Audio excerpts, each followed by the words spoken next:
Today, I want to tackle one of the most requested topics in leadership and life. How do you balance a demanding career with family responsibilities? How do you be successful in both? And some days it does feel almost impossible. You're being pulled in every direction, and no matter what you choose, something or someone feels shortchanged. And if that sounds familiar, you are not alone. In fact, a Pew Research survey found that half of working parents say they struggle to balance work and family responsibilities. And for women, the pressure can feel even heavier, the extra guilt on you, the mom guilt, because cultural expectations often assume you should do it all and make it look effortless. And so I want to share with you today the realities and pressures that women face in dual roles and the common guilt traps that come with juggling both, and some practical tools to help with integration like time blocking and setting non-negotiables, sharing responsibilities, and how to redefine balance, not as perfection, but as seasons of life. So, the realities and pressures women face in dual roles, when you're building a career and raising a family, you're essentially carrying two full-time jobs just in that right there. And that doesn't even include taking care of yourself. And so there is the pressure to perform at work, to meet the deadlines, to lead teams and deliver results. And then there's the pressure to be fully present at home, managing schedules, supporting your kids, caring for aging parents, or just simply showing up for the people that you love and that love you and want your time. And many women feel like they are always on. One client that I coached described it like this: at work, I feel guilty that I'm not with my kids. At home, I feel guilty that I'm not doing more at work, and it doesn't feel like I can win.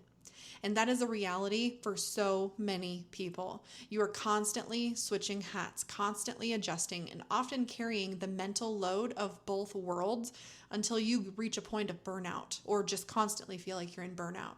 Even when you're not physically working, your mind is racing through a list of what still needs to get done. And it is exhausting. And if you have ever felt like you're drowning, hear me clearly. You are not failing. You are navigating one of the hardest leadership challenges that there is. So I want to talk to you about some of the guilt traps, because there is one emotion that seems to follow women around more than anything, and it is the guilt. There's the mom guilt, the voice that says, you missed the field trip, you should have been there. There's the work guilt, the voice that says, you left early for the doctor's appointment, you're not as committed as everyone else. And then there's that personal guilt, the voice that says, you took an hour for yourself, how selfish of you when everyone else needs you. And these guilt traps are powerful because they make you feel like no matter what you are choosing, you're wrong. And here's the actual truth: guilt thrives in silence. When you never talk about it, it grows. But when you bring it to light, you realize almost everyone around you feels the same. I once spoke with a senior leader who said, the guilt never goes away, but I have learned to name it for what it is and not let it drive my choices. And that is the shift.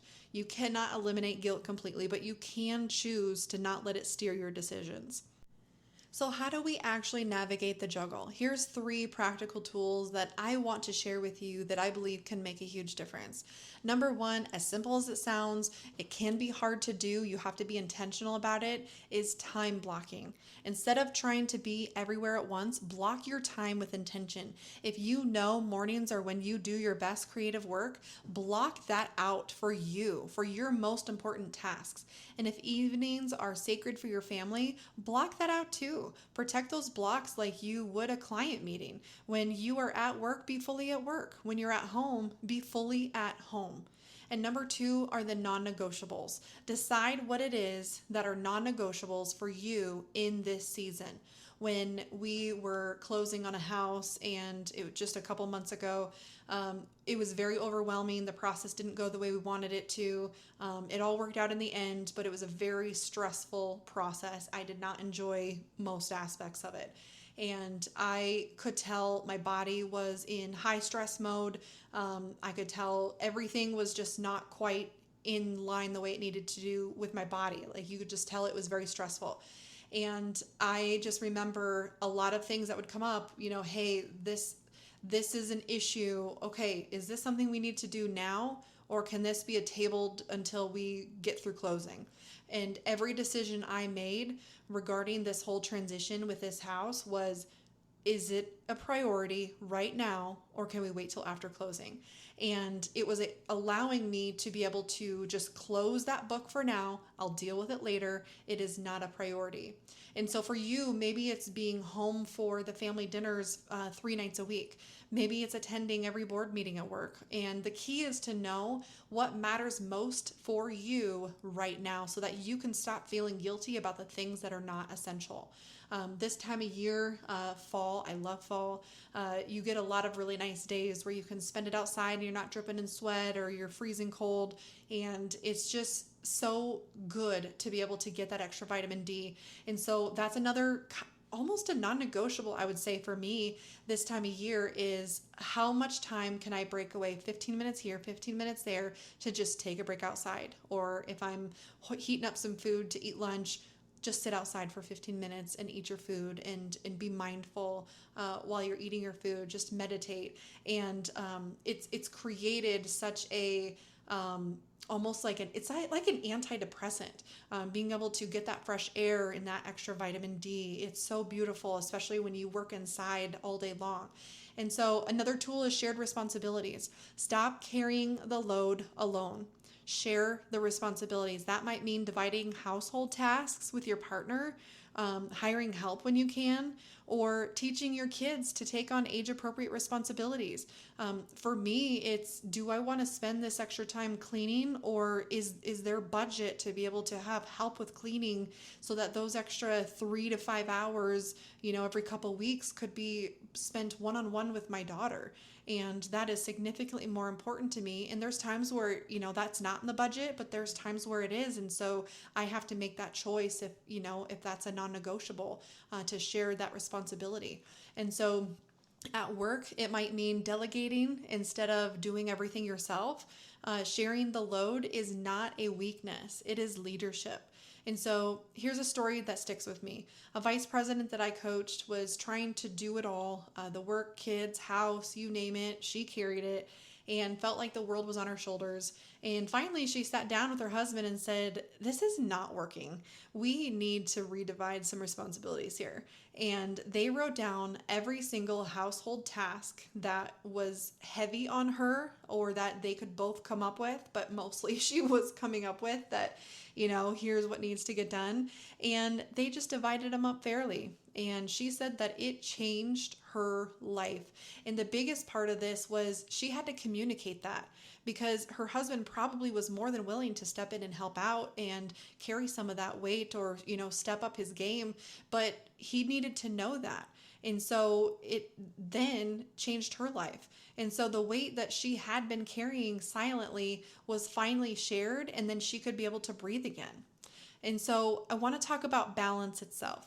Balance is one of those words that sounds great, but can feel impossible. How do we balance everything? Life is so busy. The world we live in, technology is distracting us, making us think we have to be in 12 places at one time. And we have the FOMO, fear of missing out if we're not there. And the truth is, balance does not mean everything gets equal attention all the time. It means that you are giving the right things, the right attention in the right season. There will be seasons when work demands more, a big project, a promotion, a critical deadline. During those times, home life may need to flex a little. There will also be seasons when family needs more, a new baby, maybe it's a health challenge or a child starting school. During those times, work may need to be able to bend.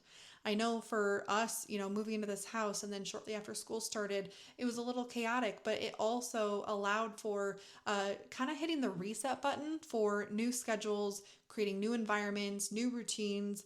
And I was intentional about making sure that our routines were intentional, that it was a productive routine. And so balance is not about doing everything perfectly. When we unpacked, there's a few boxes that I decided not to unpack yet. And I figure, what, there will come a day this fall or winter where we have an open weekend and we don't have a lot going on, where I can just pick maybe 3 boxes to actually organize and unpack. It's not a non-negotiable today. And so it's about being honest about the season that you are in and giving grace to yourself. I love how former First Lady Michelle Obama once put it. She said, "You can have it all, but not all at once." That perspective frees us from the impossible standard of doing it all the time. And so if I wrap up, I just want to say this: balancing a demanding career with family responsibilities will never be easy. It is one of the hardest leadership challenges that you're going to face, but it is not impossible. Remember, the realities and the pressures are real, and you are not alone. Be aware of the guilt traps. Don't let them drive your choices, though, and use tools like the time blocking and the non-negotiables, the shared responsibilities. Those three things, whether it's personally at home or if it's at work, they are going to lighten the load for you and help you find that balance. And most of all, redefine the balance. It is not perfection. It is giving the right things, the right focus in the right season. So balance is not about doing everything. It's about doing what matters most in the moment that you're in. So thank you for joining me today. If this episode encouraged you, share it with somebody else who can benefit from this. And as always, if you want to go deeper, reach out to me. I'd love to walk with you in this journey we call life. And until next time, give yourself some grace, honor the season that you're in, embrace it and enjoy it. And remember that you are leading both at work and at home.